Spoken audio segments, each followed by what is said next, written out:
Hi friends, అందరికీ good morning. నేనైతే మా నాన్న చనిపోయి ఈ రోజుకి 11th రోజు అయింది. ఈరోజైతే దినవరం అంటారు. దినవరం అంటే పూజ చేస్తారు మా నాన్నకి. అందుకే నేనైతే బెంగళూరు నుంచి ఊరికి రావడం జరిగింది. మార్నింగ్ పల్లెటూరులో చాలా ప్రశాంతమైన వాతావరణం ఉంటుంది. చూడండి ఫ్రెండ్స్, ఎంత బ్యూటిఫుల్ వాతావరణము. ఇక్కడ అంతా మంచుగా వస్తుంది. అలాగే ఇప్పుడు మనకి ఇక్కడ సన్ రైజ్ వ్యూ కూడా వచ్చింది. ఇప్పుడే సన్ రైజ్ వ్యూ వచ్చింది, చూడొచ్చు.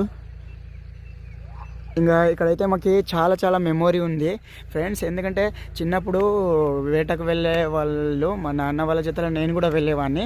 అక్కడ అడవి పందులు తెలుసు కదా. అడవి పందులు అంటే అడవిలో ఏం దొరుకుతాయి అవే పొలాల్లో అవి తిని బతుకుతాయి. చాలా టేస్ట్గా ఉంటుండే. దానిని వేటాడి తెస్తుండ్రి.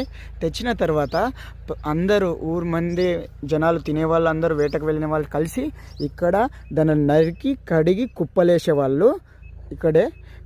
అలాగే ఇదే బండ అందుకే నాకు గుర్తుకొచ్చింది. అందుకే వీడియోలో మీకు షేర్ చేసుకుంటున్నా. ఇంకా కుప్పలు వేసుకున్నప్పుడు అది కాల్చి దాంట్లోని నరికి కాల్చి కుప్పలేస్తారు కదా. దాంట్లోకి పైన ఉన్నది తోలు, దాన్ని వారలు అంటారు. అది కాల్చిన తింటే ఎంత టేస్ట్గా ఉంటుందంటే చాలా అద్భుతమైన టేస్ట్. నేను ఎప్పుడో ఒక 12 సంవత్సరాల ముందు తిన్నాను, గుర్తుకొచ్చింది నాకు.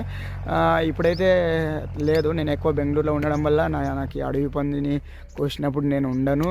ఇంకా అలాగే మనం అక్కడక్కడ సిటీలో దొరికేటివి అవన్నీ ఆ పందులు, ఊర్ల పందులు అయితే తిన్నాము. అడవి పంది టేస్ట్గా అనిపించేది చిన్నప్పుడు తినేవాడిని.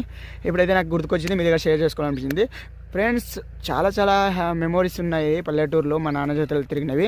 మా నాన్న ఎలా ఉండేవాడో తెలుసా ఫ్రెండ్స్? ఏమిటికి భయపడేవాడు కాదు.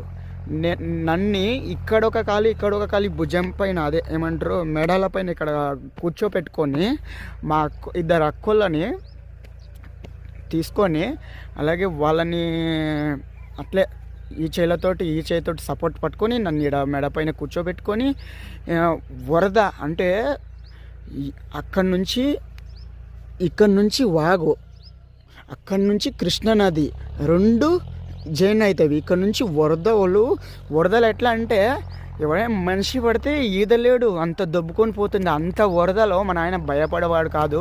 మమ్మల్ని సేఫ్గా ముగ్గురిని పట్టుకొని నన్ను భుజాలపైన కూర్చోబెట్టుకొని ఇద్దరిని 2 చేతులతోటి లాక్కొని దడంకి వెళ్ళేవాడు. అది దడం మినిమం ఒక 600 మీటర్ ఉంటుంది. అంత పెద్ద దడం దాటేవాడు. చాలా భయం వేసేది మాకైతే చిన్నగా ఉన్నప్పుడు. కానీ మా నాన్న భయపడేవాడు కాదు.